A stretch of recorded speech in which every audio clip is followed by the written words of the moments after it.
in some ways, it was a gift, right? Your disease was a gift. 1000%. And I mean, I can literally remember lying in the hospital bed saying, I will never drink again. I am going to change my entire life around. This is not worth it. Like I just remember going outside because I could wheel my IV, um, my IV outside with me and just laying in the grass and being like, this is the most beautiful moment, like to feel the grass again because I was in the hospital so much. Hey, everybody, welcome back to the Ingrained and Balanced podcast. Today, we're going to be talking about overcoming adversity when you face an illness, something you just weren't prepared for, whether you're already living a healthy lifestyle or not, but realizing the things that you could be doing better and getting that ball rolling on the right path.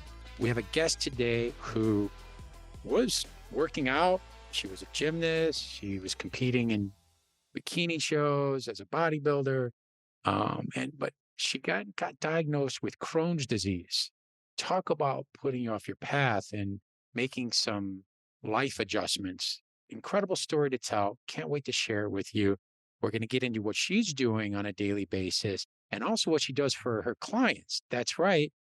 Her name is Sarah Machemer. She's now a strength training and fat loss coach who helps clients online to live a healthier, more well-balanced lifestyle, right up our alley.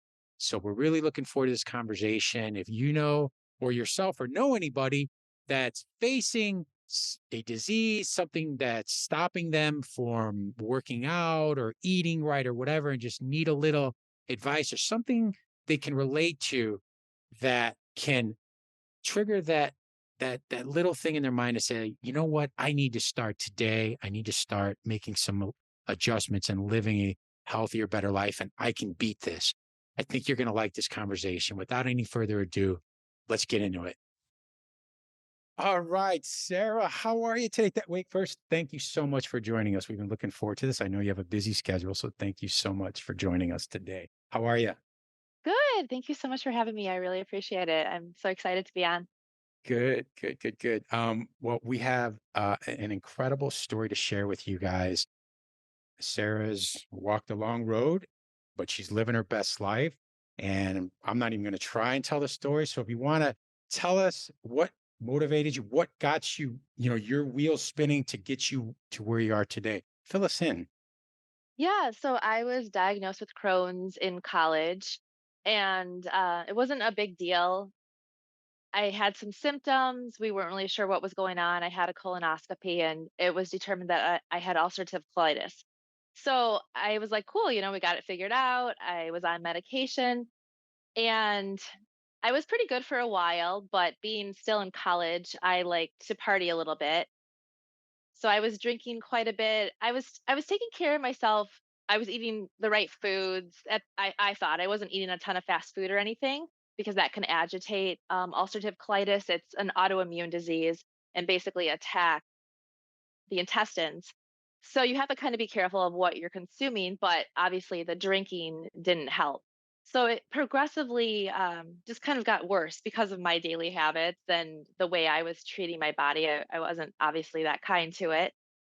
I just kind of let it, just stay at bay. I was like, it's fine. This is livable. It's not a big deal. I wasn't feeling my best, but I wasn't feeling my worst. So moved to Chicago and it was a stressful job that I took, and this kind of got started to get worse. And I noticed that there was some blood in my stool, and more urgency to go to the bathroom. And before you knew it, I was kind of living in the bathroom, both at work and at home.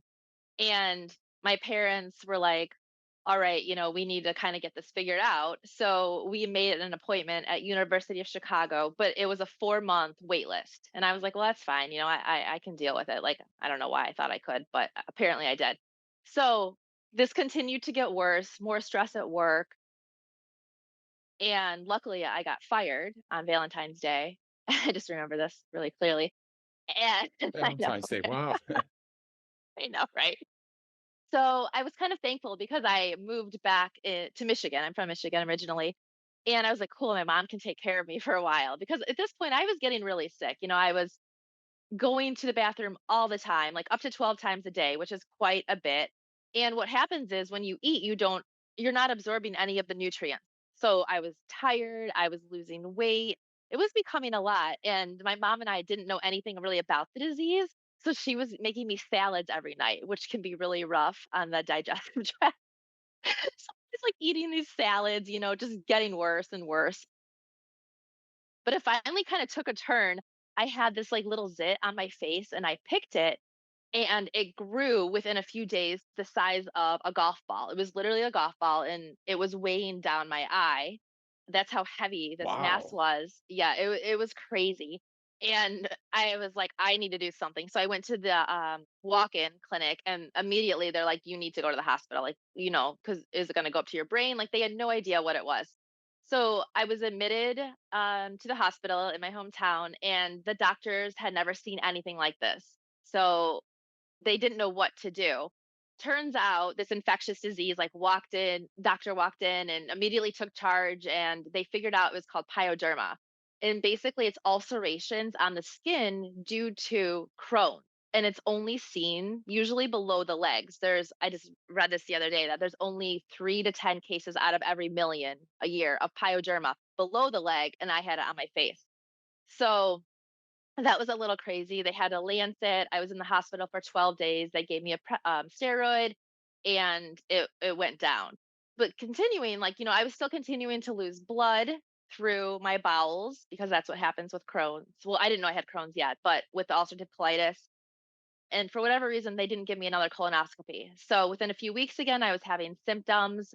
And the doctor in my hometown said, you need to go to University of Chicago. So at that point, I was admitted again. I was there for 17 days. I had a blood transfusion because I had lost so much blood over the course of these months. That was a little, difficult to accept. Just like, why am I having a blood transfusion now? They did another colonoscopy and determined I had Crohn's. So after that, I got on an infusion called Remicade, and I was good for another 5 years, but still like drinking, again, not really taking care of myself, kind of like a whatever disease, it's fine. So UFC is known for their gastrointestinal, right? So these are like that's like the best in the world for gastrointestinal. So didn't these guys tell you, hey, like you have Crohn's disease, it's probably not a good idea for you to consume alcohol. You've just gone through like this hellish time. Like, talk about that. Like we all do things that are like a little, like dicey, right? And we Like go against their advice. yeah, Right. what was your Yeah, thinking? Like what did they tell you and what was your thinking? they don't tell you anything. That's the Oh my God. problem. These doctors do not tell you anything about diet, anything about it's more like this. Maybe don't eat popcorn because you it might get stuck. Or, cherries might not be a good idea. Stuff like that. Like you could probably figure that out on your own, but they kind of give you like a warning, like, hey, a cherry pit could get stuck and you might have to come in for surgery. But it's never like, maybe cut back on the alcohol. Like, what are your daily habits? Like, what do you do on the weekend? It's nothing like that. And it's really sad because my doctor, who was a resident at the time, is now the head of the department. And he is this like literally world renowned doctor. And we've been on several podcasts together. And I always talk about the nutrition aspect, and he kind of gets pissed. I mean, he's like, but the medication. And I'm like, but the gut health. So we kind of have this like, I'm like, how can you not talk about this kind of stuff? And it's only about the meds and it's only about the surgery. And it kind of blows my mind. Yeah, it's like the carpenter having a conversation with the iron worker, right? I mean, they're fundamentally different trades, but they're not. Right, right, right. Yeah, so it wasn't talked about. It just was like, all right, go, here's your medication. I hope this helps. I mean, it wasn't like that, but he is a very kind and caring doctor, but he is just not into nutrition at all. He's focused on being an expert in his particular field and that subset, and he gets rewarded for that, and he gets, universal acclaim, and he's helped huge amounts of people for that, his specific focus, but it just one piece of the puzzle, right? And it's the piece Right. that he really cares about because that's what he's rewarded on, but there are other pieces of the puzzle that are pretty important too. I find that baffling that all doctors, no matter which, discipline you practice, don't have to get some level of certification in dietary health. Because Right? years ago, when I found that out, I was like, my head just, what? Like every doc, like, but so yeah, But we've that talked makes about that in the sense. It's past. just push the pills, I mean, I used to That's be a just Western pharmaceutical rep. medicine, right? I mean, Right. So, primarily. okay, so I started the infusions, everything was cool, but I continued, my lifestyle. I was like, I'm not going to give up drinking, like whatever. And then what I decided to do was I'm like, well, gosh, I feel okay. So why? Okay, so the infusion was 3 hours long every time, every 8 weeks. And I'm like, who wants to go sit for 3 weeks, and get this infusion? So what I would do is I would start to skip a week or like, push it back by a week. So now I'm at 9 weeks and I would get it and still feel okay. And I'm like, okay, well, this is cool. Like I can push it back a couple more weeks. So I started doing this, and lo and behold, the medication stopped working. So he put me on a few different medications. I went through 5 medications and failed all of them. And so now I'm at the point where I need surgery. He's like, this is getting bad. We did another colonoscopy. There's a lot of inflammation. You need surgery. And I was like, oh, no big deal. Again, I don't know why, but none of this seemed like a big deal to me. Um, so they were going to do a resection, which is basically just taking out the bad part and reconnecting the good part. So I was like, cool. So the day before surgery, they went in and they did a scope and they found that I had no good connective tissue left. And the surgeon wanted to do a total colectomy, which was taking everything out, and I would have a permanent ileostomy. So I'm sure you've heard of a colostomy, but an ileostomy is just coming from the ileum, and it's like it's called a stoma. A stoma comes through your abdominal wall, and then you defecate into a bag. So this was never talked about. This was never even an option. And the day before surgery, they're like, "Oh, this is going to be permanent, and this is going to be your life." And I completely broke down. I had a boyfriend at the time, but I'm like, "Who's ever going to want to date someone with a bag?" I couldn't even like wrap my head around it. Yeah, I had like within 15 hours, I was going to have this permanent bag. I mean, I called my mom like sobbing, like I couldn't even talk. It was just like one of the worst days I think of my life in that moment. I remember being so weak though, like crawling to the bathroom that night. I couldn't even stand to walk. That's how weak I was. It was just horrible. And I just remember walking into surgery thinking, okay, this is gonna be okay. My mom was like crying, like it's gonna be okay, and you're gonna wake up and you're gonna feel better and everything. And so I woke up and they're like, oh my God, good news. Like Dr. Rubin, he convinced the surgeon to just divert the route and keep everything, but let's see if it heals. He wanted to see if it healed so you wouldn't have to have a permanent one. And we're going to see if it heals and then we can reconnect you at a later date. So thank God that happened because I had, again, so many problems and issues with the bag.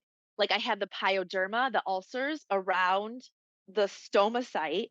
So this is a reprieve. This is a momentary reprieve or temporary potentially, right?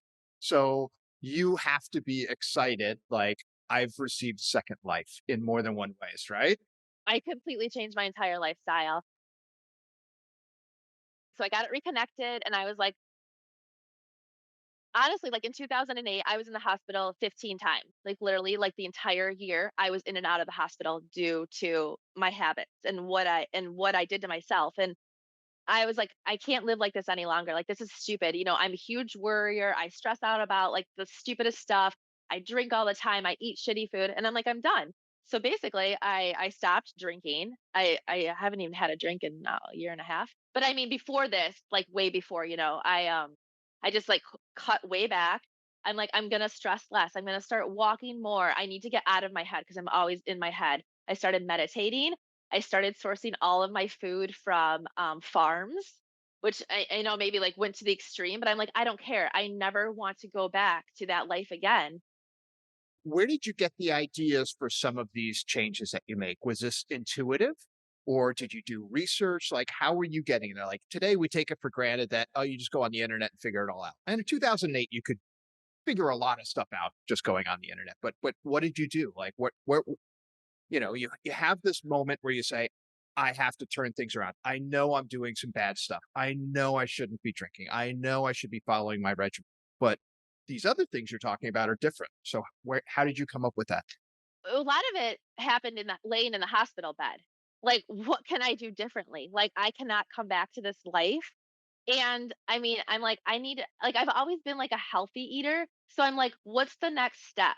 Like, I'm really big into like how animals are treated. Like, I have 2 dogs. I love animals. Like, how can I go up to the next step? Like, is Purdue chicken really the best kind of chicken? Probably not. Like, let's look at what Purdue chicken's made out of and how the animals are treated. Again, back to the animals. But I'm like, this isn't good. I shouldn't be eating Purdue chicken. Like, I need the best of the best. What it sounds like you're telling me is that you have an intuitive idea that, okay, I have not treated myself very well. I am going to make a commitment to myself that I am going to try and in every way possible in terms of, what kinds of foods I put into my body, in terms of, how much, in terms of, how much rest I get, in terms of how much stress I'm willing to put myself through, in terms of how much exercise I do and how regimented that exercise is and how considered, my food choices down to, what who is my producer for this type of protein or this type of,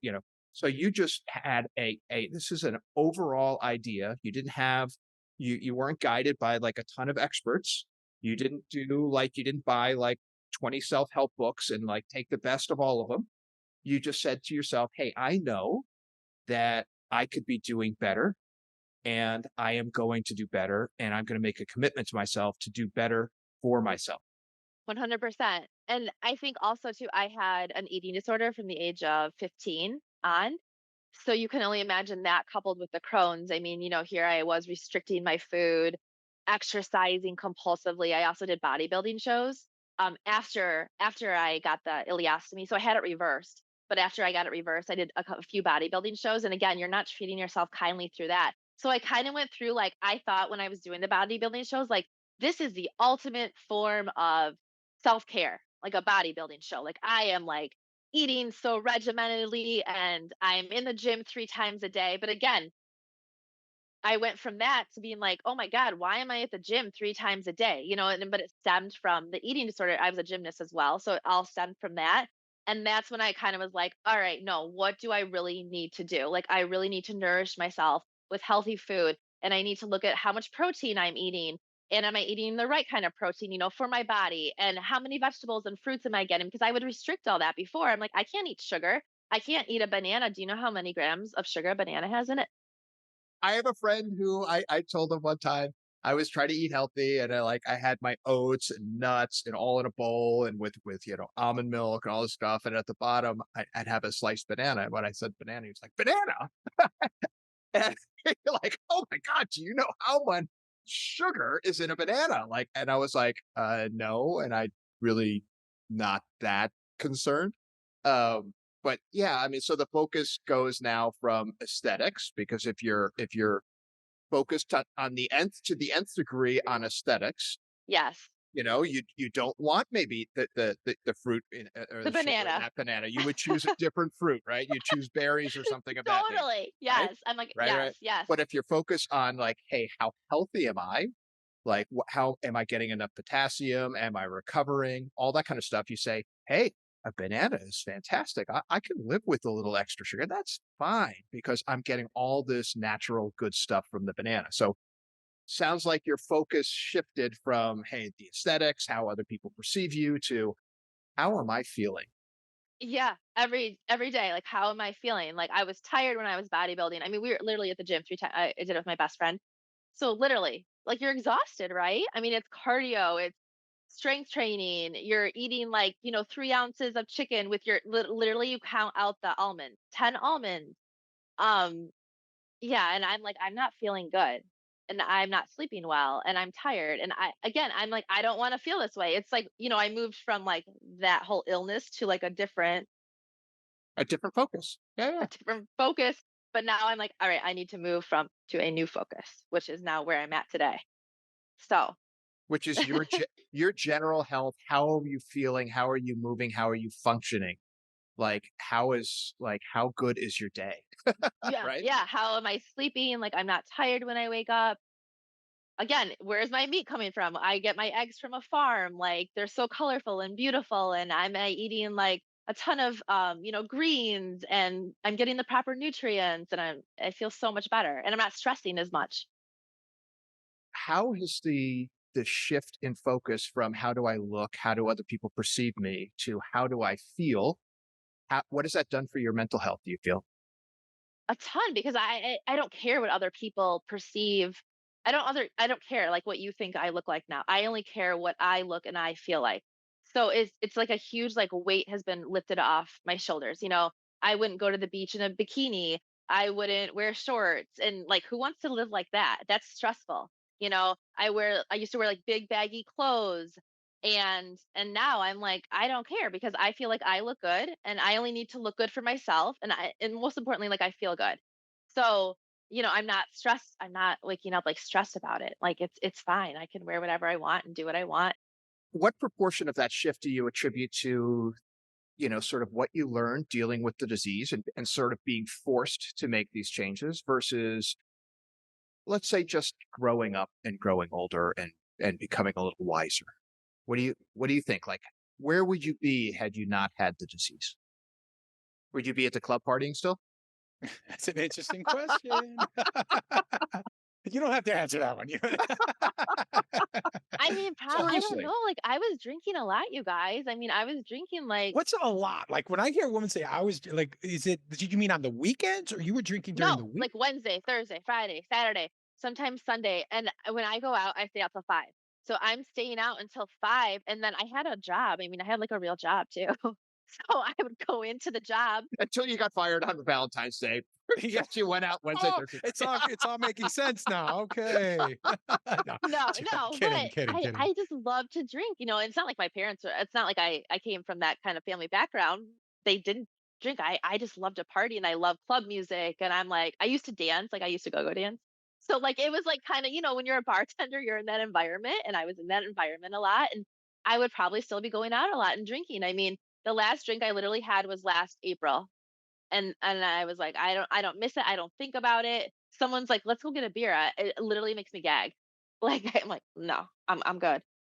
But I think I still would be I would yeah, I would still So, probably yeah. So, but not for the Crohn's disease, but not for the moment where, sort of your life flashes before you and you say, oh my God, like I'm going to have basically a colostomy bag, right? I mean, like I'm going to be attached to a colostomy bag and who's going to want to be so blah, blah, blah, blah, like, so even though there are plenty of people who have a colostomy bag who can live, pretty normal lives and they can find, but yes, the fear of that is particularly for a woman, I think, would be huge.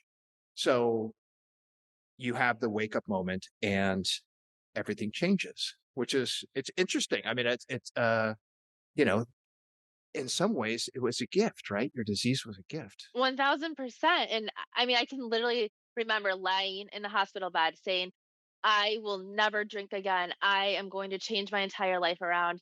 This is not worth it. Like I just remember going outside because I could wheel my IV, um, my IV outside with me, and just laying in the grass and being like, this is the most beautiful moment, like to feel the grass again, because I was in the hospital so much and like feeling the grass. And I have this picture of me like laying in the sun, and my boyfriend at the time took it, and I was smiling. I was so happy. And I remember the drive home, like the drive homes, or what, how would you say that? Every drive home, just like looking at the greenery, and it was like being let out of jail. I'm like, I cannot keep coming back to this jail. Like this is horrible. And I was an athlete in high school and in college for a while. And I've always been very competitive. And now I can't even walk 10 feet down the hallway. Like I need help. Like that's messed up to me. Like I couldn't stand long enough to brush my teeth. Like, come on. So where are you now? So talk about your day now, talk about what you do now, talk about, sort of how you live now. Start with this morning, the habits, the habits, the habits. I was just going to say, let's get into the daily stuff. We always ask Totally. our guests how they start their day. Is there something you make sure you practice in the morning? It's a habit that you must do. What did you knock out today? So I do practice gratitude. I think that's huge. For me at least, like I say three things I'm grateful for in the morning. And I just like it. It just brings me, back to earth. Like I am very fortunate. Like I love what I do and I get to travel a lot. And I'm so thankful that I'm living this life because it could be a completely different life. I love So that. I practice gratitude in the morning. I have a journal. I journal a ton. And then I also do stretches in bed, which is just like a book opener. So, you're laying on your side and just opening up, stretching the chest. Because a lot of people, they're like, I don't have time to stretch or I don't have time to get that movement in. You're laying in bed. Like, dude, it takes 2 minutes just to move your arm around, and to move your knees side to side, especially people with back pain. Like, it literally takes 2 minutes. And I like to do that before I get out of bed. So those are the two things that I really like to do every day. Tell us a little bit about your life now and sort of how you live it and what you do and all that kind of good stuff. So I'm a personal trainer. I have my own business, and it's a kind of ironic because I was a pharmaceutical rep. So here I am, like trying to get these doctors to prescribe drugs, and it was just such a unfulfilling career. I mean, going and push this medication for cholesterol and push this for hypertension, and but why would we ask about the lifestyle? That's, again, like you said in the beginning, like that's why would we do that? Let's just give them the medication and then provide another medication to combat the side effects for this medication. And I'm like, this is like awful. Like, why am I doing it? Yes, it's great money. I get a car, yada, yada, yada, but it's so unfulfilling. I hated it. I mean, I liked it in the beginning because it was like cool and fun and different. But then I'm like, no, this is not where I want to end up. So I started my own personal training business with one client, and it's growing and it's really big now and it's super fun. And I love empowering people to make different changes. They come to me and they're like, I'm overweight. I can't sleep. I feel like crap every day. I eat McDonald's for lunch and dinner and a bagel for breakfast. And it's like, dude, you have one body, you have one life, and this is what you're going to do with it. And I'm like, no, let's just like start small and see where we can make, small, small, small changes because they get overwhelmed so easily. On your website, you emphasize as you get older, you prioritize strength training more than cardio. Obviously, that hit home with me being in my 50s. And I always try to, in the last couple of years, where I used to do more strength training 4 or 5 days a week, then I started incorporating more cardio. Now I find myself going back more to strength training. So why do you emphasize and push that for people as they're getting older? Because we lose muscle mass as we age. So if you look at older people who stop working out or who haven't worked out, I mean, they're frail. If they fall, it's usually, they're going to break a hip or they're going to break, whatever they land on. And that's not good. I mean, this is one thing I tell every client who starts with me, like, we are going to be strength training and we are going to be increasing the weight and you're going to push yourself. Like, muscle is the organ of longevity. That's what I tell people. I mean, you need to keep muscle on your body to, like, just for everything. I mean, for day-to-day life. Like you're still carrying your groceries, you want to hang out with your kids, you want to pick them up. Like a weak person, your back's going to go, you're going to start to get aches and pains, but you don't have to live like that. So, I definitely strength training is here for me, cardio is here. Not everybody could see it on the video. I just want to reiterate for all of the people that are listening. So strength training is very high and Very high. cardio is pretty low. And Lonnie, I am so glad that you are coming over to the light side, Me and you too. will now be powerlifting with me. We're gonna No, I do like still won't hit the squat rack. deadlifts. We're No, gonna no, I'm go to not the doing any squat of that. rack. Oh yeah, yeah. I'll use my dumbbells, 2 or 3 days a week, but you will never see me do a squat again with a bar. That's just because of some injuries I went And through. And that's fine. Yeah. Oh, look at that. He's coming up with excuses. He's no, no.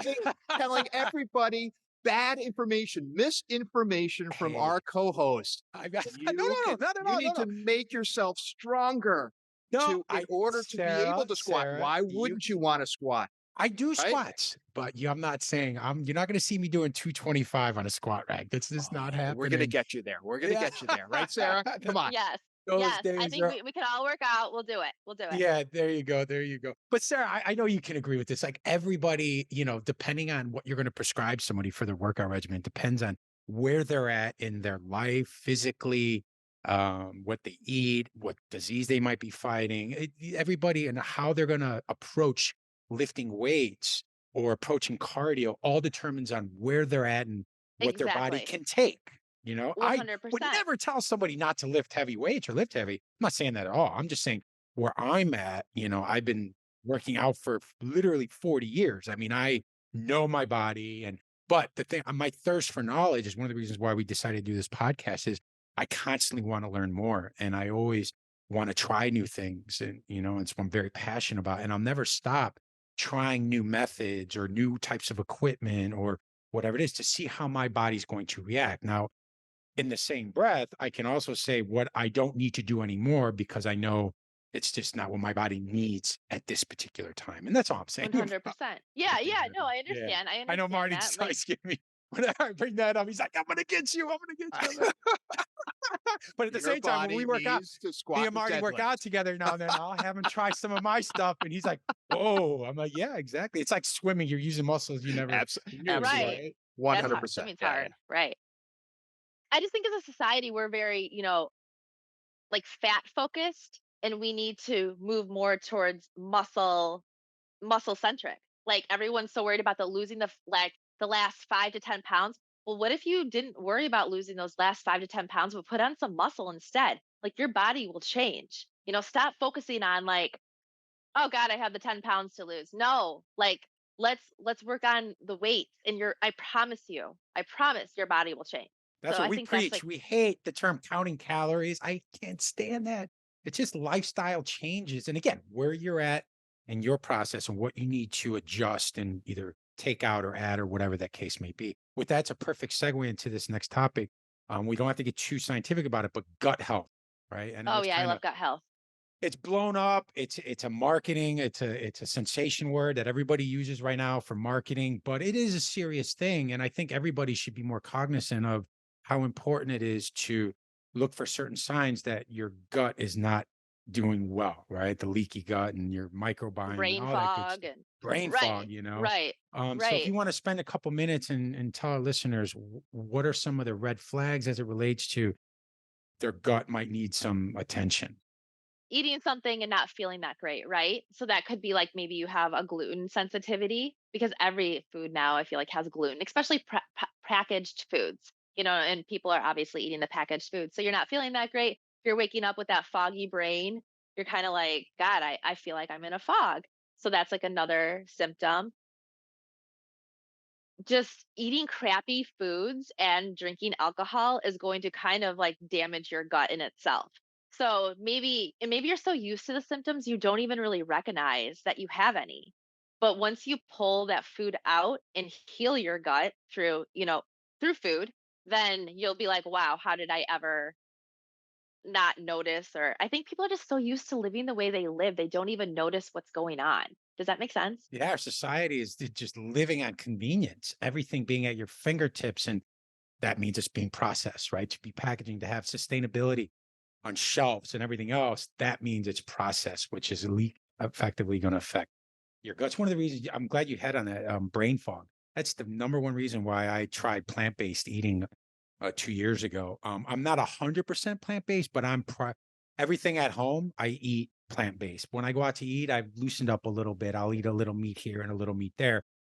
But my brain fog, I don't deal with it anymore. I would That's have amazing. chicken like 4 days a week, and I'd have a big lunch, and if I was in a meeting, an hour later, whatever, I would literally like lose. Yeah, exactly. And I'm like, this is not fair because I take care of myself. I work out 4 or 5, 6 days a week, whatever. I do cardio. I do this. Why am I dealing with these inflammation issues? And that's when I started doing my research. But again, I don't tell everybody they should eat plant-based. It just depends on what else you're eating in your dietary routine. And I was eating way too much meat. Yeah, and everyone's different. Like that affected you. Like I personally eat a lot of I don't say a lot of meat, but I get my protein in because again, I want to continue to build muscle. I don't want to lose muscle. I'm getting older. And so I do make sure I eat my body weight in protein and I don't do well with beans and you probably do since you're I plant-based. eat a I don't lot do of with beans. lentils. Yeah. Yeah, see I can't. I don't do well with lentils. And this is what I figured out on my own. But I just What's stay your away main from that. protein source? What's your main protein source now? chicken, fish, egg. I love eggs. Cottage cheese. I eat cottage cheese like every single day. See, and that's what they'll say too. Like dairy can be inflammatory with a person who has Crohn's, but I mean, I eat it every single day and I'm fine. How about yogurt? Do you eat yogurt? Every day. Yeah, every day. Yeah. Yeah, I'm Okay. traveling and I brought it.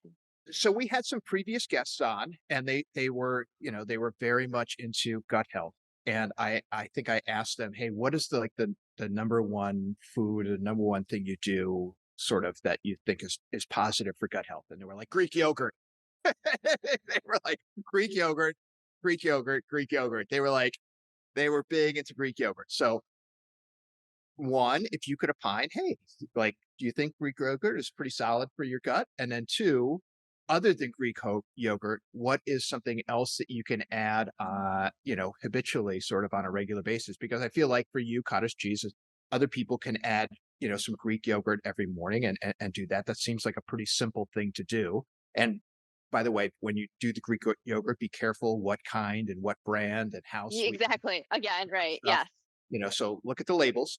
But exactly. if you could talk about something that is you consider very good for gut health other than Greek yogurt. I love bone broth. And Lonnie, I don't know if you would drink that because you're plant-based, but are you guys familiar with bone broth? A little bit. Okay, so it's basically just the bones of, and I would say a good chicken because I would never go to, I know this is, I don't want to sound like a snob, but I wouldn't go to Whole Foods and buy a chicken. I would get one from a farm. And you just boil like the bones with broccoli, or not, I'm sorry, not broccoli, celery, carrot, like a ton of spices, and you just let it simmer. And that the minerals and stuff from the bones like seep out into, it's basically just broth. So you're left with broth at the end. You can make a soup out of it, you could sip on it, and it has a lot of protein in it, and it's so good for your gut lining. So I love that. I mean, I think it's delicious. You can buy it pre-made too. You don't have to make it, but it's 10 times cheaper when you make it. So you can get that pre-made similar recipe at a Whole Foods, let's say? They have it in the freezer section and they have it on stabilized on the shelf. So they have both. But like you can also, I'm in upper state New York right now and I found this little store called Culture Corner or something. She makes her own. And so it was 90 degrees out and they sold ice cream, but I'm like, I'll take the bone broth. So she's like, okay. So it was this amazing, like the best bone broth I had ever had. Like so much flavor because some of it's like kind of blah, and that's why people probably get a bad taste in their mouth about it or like it's a bad rap, like no flavor. But this was like bursting with flavor. And I'm like, holy cow, like how do you make this? And she's like, well, I use chicken feet, I use a chicken back, and that gives it a ton of flavor with Wow. all the other like lemongrass and cumin and coriander. So I can't wait to go home and make that. But that's the first one. Also kombucha. I love kombucha. Are you guys familiar with that? Okay. So I drink kombucha a lot, but sometimes that can affect people the wrong way. It can actually put too much good gut bacteria into their gut, and then they can develop SIBO. So that's like something else. But you just got to listen to your body. Listen I to your mean, body. That's it. Trial and error. See what works for you. Well, listen, before we start winding down the conversation, let's get into towards the end of the day routines because I know you emphasize stress, reducing stress. It's usually at the end of the day when we're carrying a lot on our shoulders and it can affect our sleeping and everything else. So what are the things you do at the end of the day to wind down? I like to meditate. Again, I have this a meditation app. It's like 5 minutes, and I just lay there and listen to her voice. That's very calming for me personally. I also love to walk. I walk a ton, anywhere up to like 20,000 steps a day. I also have two dogs, so it helps, but walking clears my head. I mean, if I'm having like a rough day or I, can't figure out a problem or a client is upsetting me for whatever reason, I get very into their life as well, like because I want them to succeed. So if they're not like doing what they're supposed to do, it really affects me. But I walk. I put my headphones on, listen to a podcast or music. I love music, and I'll just walk, walk, walk, and I'll get out of my head. Or I'll go do like I have a bike in my basement. I'll just do like a quick like 10 minute, get this energy out. And I like hot baths too. I take a lot of baths just to wind down too, because I do have trouble sleeping sometimes, and that seems to help with Epsom salt. Nice. I haven't taken a bath. This is going to sound gross, but I haven't taken time to taken a bath in a year. I don't know the last. How about you, Marty? When was the last time you took a Uh, bath? it was about a week ago. There you go. Wow. Oh, that's Yes. wait, you were in Europe last week, so you're probably in some fancy bathtub. Oh, You're like, I'm yeah. taking advantage of that. It was pretty much demanded. Yeah, my presence was, requested, if I Oh, may let's change the say. topic real Yes. quick. I get it. Hint, wink, wink, wink, wink. All right, before we go, Sarah, why don't you tell our listeners about your platform? So, like I said, I am a personal trainer, but I only do virtual now. So, like one-on-one through virtual, which I love. I don't have to travel anymore. I used to travel to people's homes, but this is great. And then I recently just launched a new programs. So the basic one is 35 bucks a month. It's like super cool because everything's programmed for you. It's in an app. It comes to your phone. You can see what exercise you're doing, how many reps, how many sets. And it's easy, you just follow along and you check it off and you do it. And then if you're like, well, God, I need accountability. I'm not going to do this on my own. I offer two other programs with accountability. So we're checking in. I'm looking at your form. If you've never worked out before, like that would be the better option if the price point is right, just so I can check your form throughout the week and we're in contact. It's more accountability. And then the third program up, there's also nutrition help involved. So they keep a food journal. I check it out. I make suggestions. Are you eating the right foods for your body? Are you eating enough? Like, how can we like fix your diet? Because a lot of clients do come to me who want to lose fat, and if they're continuing to eat over what their body needs, I mean, they're not going to lose it. So we need to like, dial that in. So that's what I do, and I love it. And I used to cook for clients too, but that was a lot, so I stopped That's a that. lot. Yeah, It's I'll a lot. bet. I'll bet. Yeah. Marty, do you have any other questions?